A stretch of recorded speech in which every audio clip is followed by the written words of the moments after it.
dijaga, mungkin suatu saat bisa mencapai internasional, bisa dilestarikan lagi lah oleh kaum muda yang selanjutnya.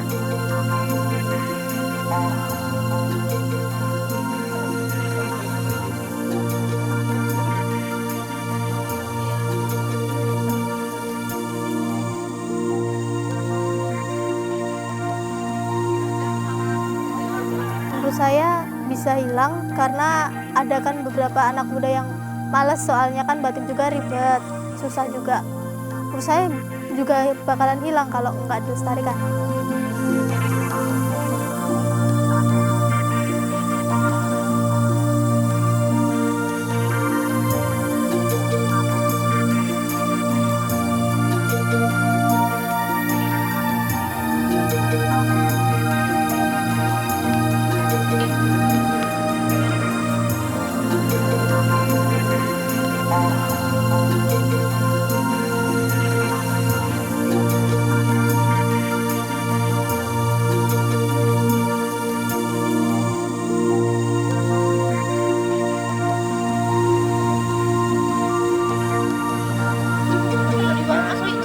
Matahari panas.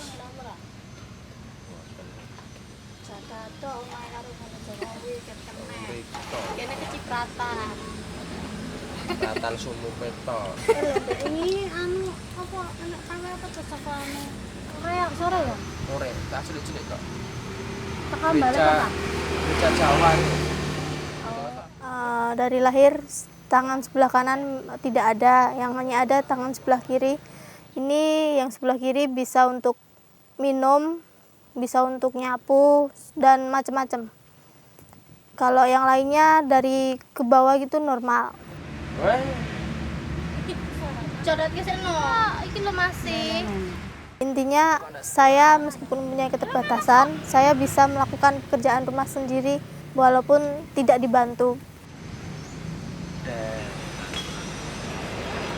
Kalau mendapat ejekan pernah, ada beberapa orang yang mengejek, tapi saya tidak pernah mengambil pusing lah istilahnya.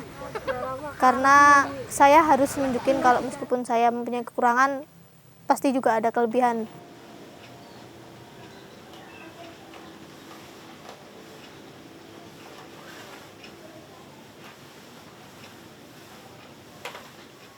Perasaan pertama kali itu sedih, itu pasti ya. Tapi ya sudah, mau diapain lagi, masa mau dibuang, itu kan nggak mungkin, anak sendiri. Udah dipelihara aja sampai seperti yang lain, nanti besarnya gimana belum tahu, gitu aja. Pokoknya ya dididik aja seperti yang lain. Menurut saya kalau dia cuma di rumah terus, dia akan minder bergaul sama teman. Maka dari itu kalau saya ya tak biarin dia mau main kemana ya biarin sama orang-orang yang lain-lain, biarin, biar dia itu bisa menemukan dirinya itu loh.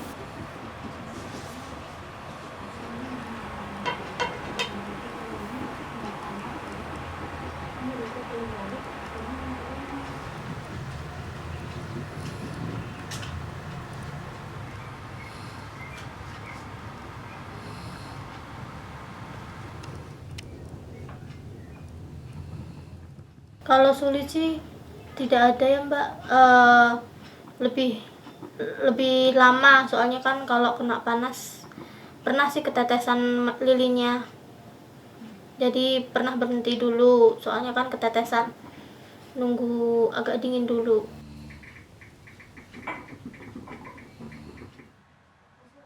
Kalau idenya sendiri sih dari sayanya, dari apa yang ingin saya bikin ya saya bikin, soalnya ini juga baru pertama kali nyoba bikin gambar sendiri, belum ada gambaran yang mau yang lebih detail lagi, belum bisa, jadi mau bikin yang simpel dulu ya, seperti motif bunga ini.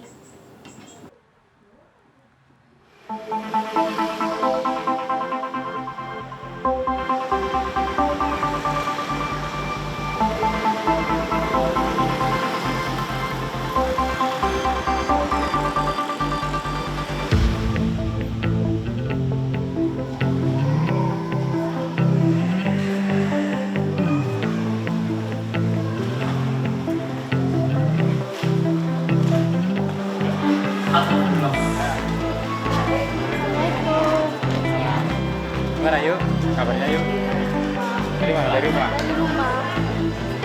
Dari sini?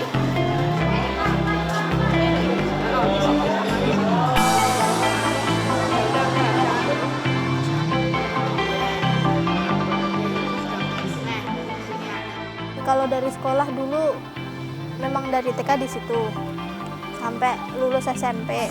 Habis lulus SMP karena belum ada SMA, sempat berhenti sekitar setahun karena nggak ada kerjaan. Jadi didatengin salah satu guru dari Jogja buat pelatihan batik. Jadi di situ semua anak dikumpulin buat batik. Sampai akhirnya hanya dipilih 4 orang anak yang bisa membatik, termasuk saya. Ini untuk batiknya itu coba. Batiknya kan? Batiknya yang tengah, yang ini, yang itu agak muda kan. Terus nanti yang di luar yang itu. Waktu diajarin sebenarnya saya nggak ada minat buat batik. Jadi sebenarnya awalnya saya cuma nyoba aja, malahan dijelek-jelekin biar nggak masuk gitu loh. Tapi sayangnya saya yang terpilih. Satu bunga satu warna, itu semakin banyak warna kan semakin bagus. Prinsipnya kan seperti itu. Ini digosok gini boleh. Kasih warna yang lain. Nah, warna kedua gitu loh yuk, gradasinya. Gosok lagi yang muda. Ya, udah kayak gitu tekniknya. Hijau sama, hijau kuning dulu, kemudian baru hijau, gitu kan. Bisa juga hijau pakai turkis biru. Tekniknya kita bentuk di mental dulu. Karena keterbatasan mereka, kemudian saya harus memberi motivasi dulu di mentalnya. Kemudian kalau masalah dia keterampilan, basicnya mereka sudah ada. Cuman untuk dunia batik hanya aplikasi. Artinya kita sudah mentalnya sudah kita bentuk, kemudian keterampilannya mereka basicnya sudah ada. Kalau teknik mereka kan karena dari awal melihat, kemudian praktek, hanya rutinitas gitu, hanya rutinitas. Jadi kalau di batik hanya kebiasaan. Makanya kita latih terus kebiasaan itu, akhirnya mereka juga akhirnya mahir gitu kan. Dari tidak bisa sampai sekarang bisa. Gitu. Kalau si Ayu saya lihat bakatnya di batiknya gitu ya. Batiknya kemudian walaupun pada prinsipnya dia bisa ke polanya juga bisa, teknik itu menguasai dia. Jadi teknik semuruh dia paham, kemudian teknik penorehannya juga paham, kestabilan gambar di situ, kestabilan garisnya. Makanya si Ayu kelihatannya fokus di batiknya, di cantingnya. Untuk si Ayu mudah-mudahan ini menjadi flashback dia gitu ya, jadi acuan dia supaya lebih bersemangat untuk digeluti di dunia batik. Kemudian yang kedua mungkin lebih kita untuk bisa memotivasi adik-adiknya untuk generasi setelah dia gitu kan, karena prinsipnya kan kita regenerasi terus untuk batik.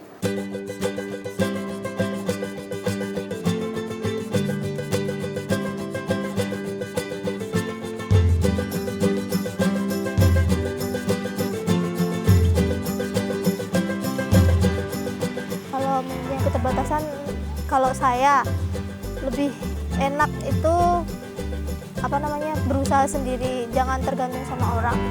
Ya kalau orangnya bisa bantu, kalau enggak kan kita juga sendiri yang rugi, yang nggak bisa ngapa-ngapain kan. Jadi semuanya pekerjaan dilakukan sendiri.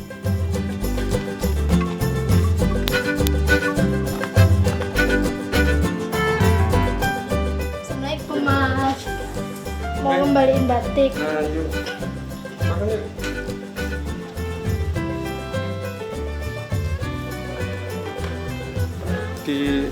Ya paling dijaga lagi ya ininya. Ya nanti ini bisa dibersihin sih. Tapi kalau lebih rapi kan lebih bagus. Tapi udah cukup bagus banget sih. Batikanmu Dewi tak? Mbak Ayu itu kebetulan kan tetangga. Dengan saya itu tetangga dan orang tua Mbak Ayu itu kan memang bengkel sepeda motor. Saya sering bengkelin sepeda motor di situ dan sering sharing juga di situ, ngobrol-ngobrol tentang ya namanya orang tua, tentang orang tua terhadap anaknya gimana. Titip-titip lah istilahnya, orang Jawa bilang titip-titip. Dia bilang sudah bisa membatik sekarang. Soalnya ini nanti kan kalau dibersihin itu kan masih ada bekas lagi, ya dimaksimalkan lah, tapi tak rasa udah cukup bagus, nanti bisa dibersihin ini. Dan dari awal memang saya bilang ke ibunya, Mbak, kalau misalnya bisa membatik, kok saya ada optimis, saya bisa bantu jualkan lah, minimalnya saya bisa bantu Ayu biar terkenal, saya bilang waktu itu seperti itu. Dan alhamdulillah si masukan ini bukan bukan disepelekan sama si orang tuanya, dan dia punya greget masuk ke sekolah yang ada khusus membatiknya.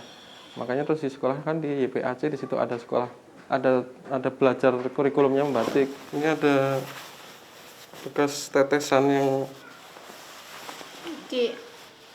iya. Kan tetap kelihatan kan, setelah dicelup warna kan tetap kelihatan ya. Nah ini susah kayak gini, kalau sudah kayak gini kan susah ini. Dicelup lagi, nanti tetap membekas terus. Yang lainnya sini warna tua, ini tetap ketok. agak muda. Gitu. Nah mulai dari situ, terus saya mulai membina di luar sekolahnya Ayu, di luar jadwalnya sekolahnya Ayu. Saya juga tidak mau Ayu terbengkalai sekolahnya gara-gara kerjaan saya juga nggak mau. Dari awal bikin sampai dengan bisa dilihat jadinya itu aja butuh proses sekitar 2 tahunan. Baru mulai saya kembangkan lagi ke bisa jadi produk yang benar-benar bisa ditampilkan untuk pameran.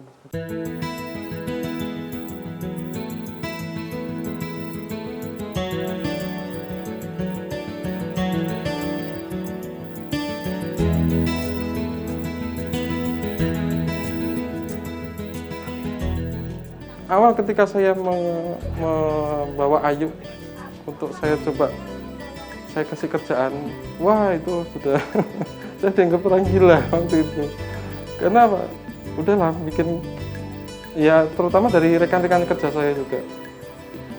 Waktu itu kebetulan saya dapat job kerjaan ekspor, dan ini dituntut waktu, dituntut kerjaan perfect.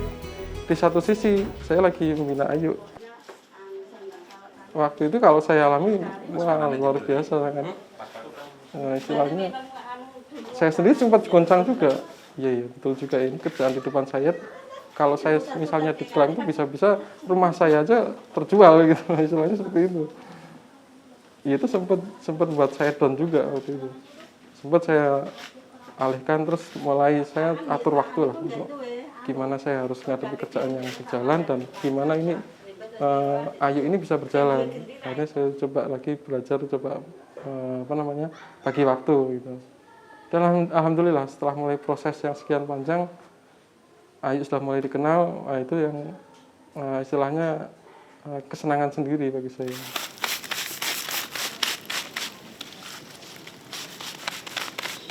Sing rada rengket ya? Tidak rengket. Ini wis lanjut dulu.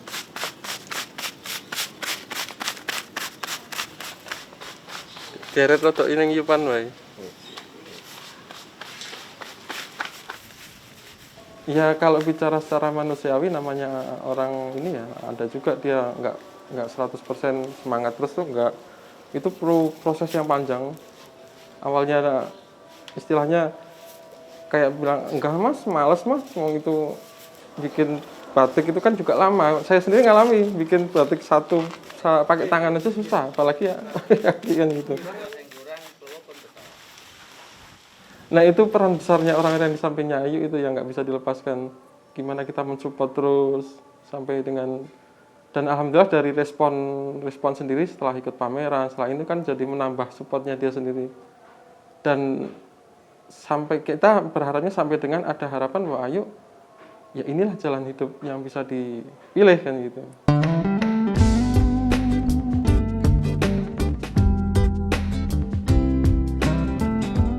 Senang pengalamannya sih, itu bisa dikenal banyak orang, banyak yang tahu, sama bisa ikut event-event pameran yang besar di Jakarta. Kalau harga, kalau saya dilihat dari yang bikin, karena saya bikinnya pakai kaki, mungkin harganya lu sepantaran lah ya. Harganya ya sekitar 15 juta itu untuk satu batik.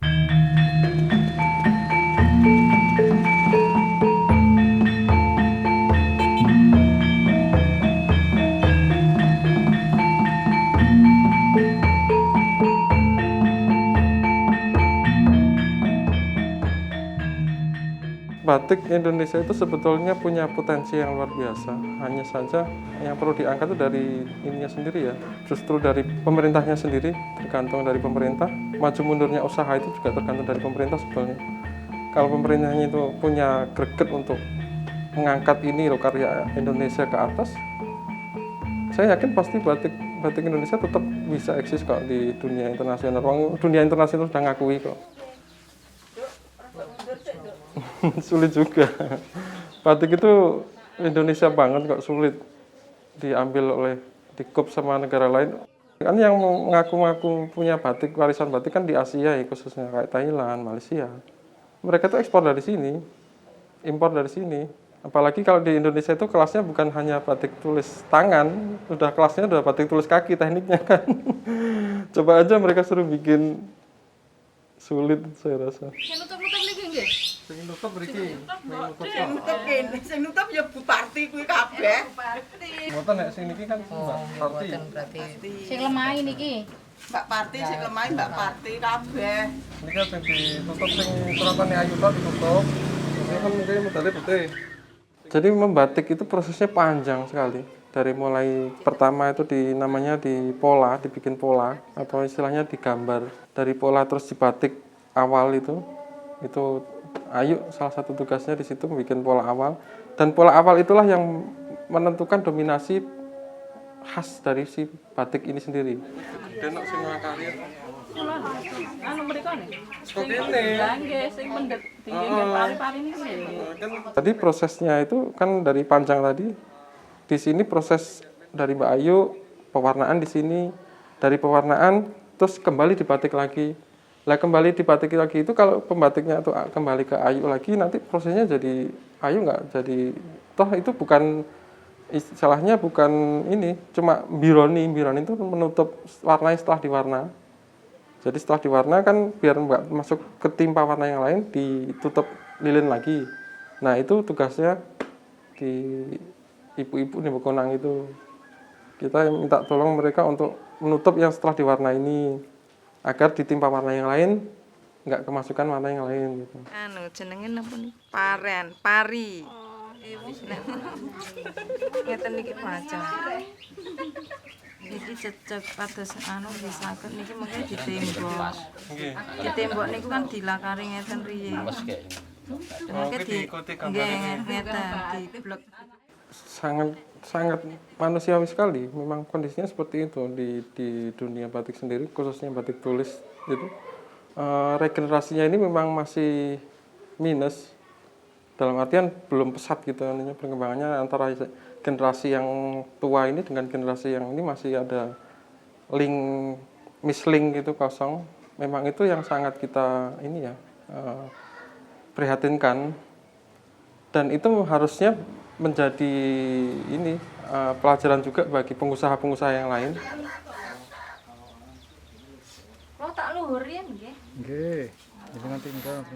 Saya meskipun penyandang disabilitas, tapi saya juga bisa berkreasi dalam bidang batik. Kenapa kalian yang mempunyai disabilitas yang mungkin sama tidak mencoba menggali potensi dari diri kalian sendiri?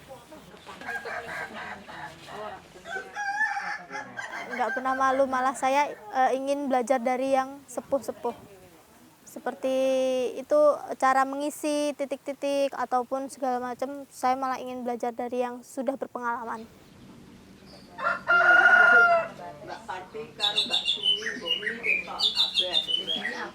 Ya simpel aja ya, kita jual batik tulis umum normal aja laku. Nah, ini gimana kalau tulis kaki? Ya itu sebuah sebuah semangat spirit sendiri kan bagi saya untuk memasarkan ini kan itu. Saya optimis sekali itu. Pasti ya banyak melirik gitu loh. Minimalnya orang, wow ternyata kaki juga bisa bikin batik kan gitu.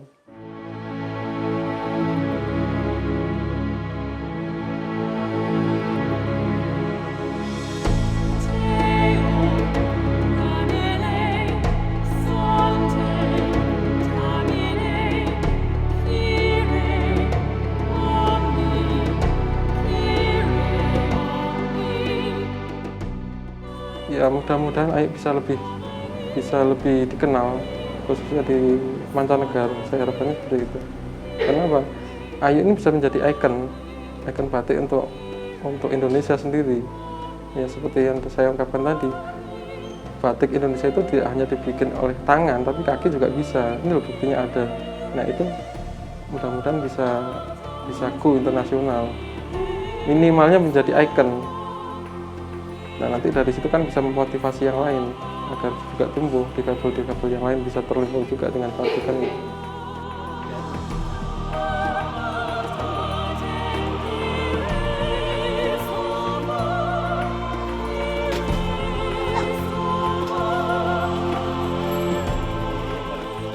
Harapan saya, penyandang disabilitas itu jangan diremehkan lah. Untuk kedepannya berikan peluang untuk bekerja seperti yang lain.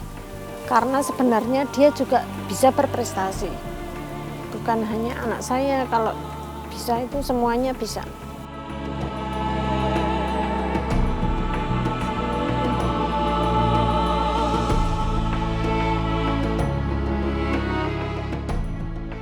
Saya mencintai batik karena batik adalah budaya dari daerah saya di Solo. Meskipun saya penyandang disabilitas, saya juga ingin mengharumkan nama batik sampai go internasional.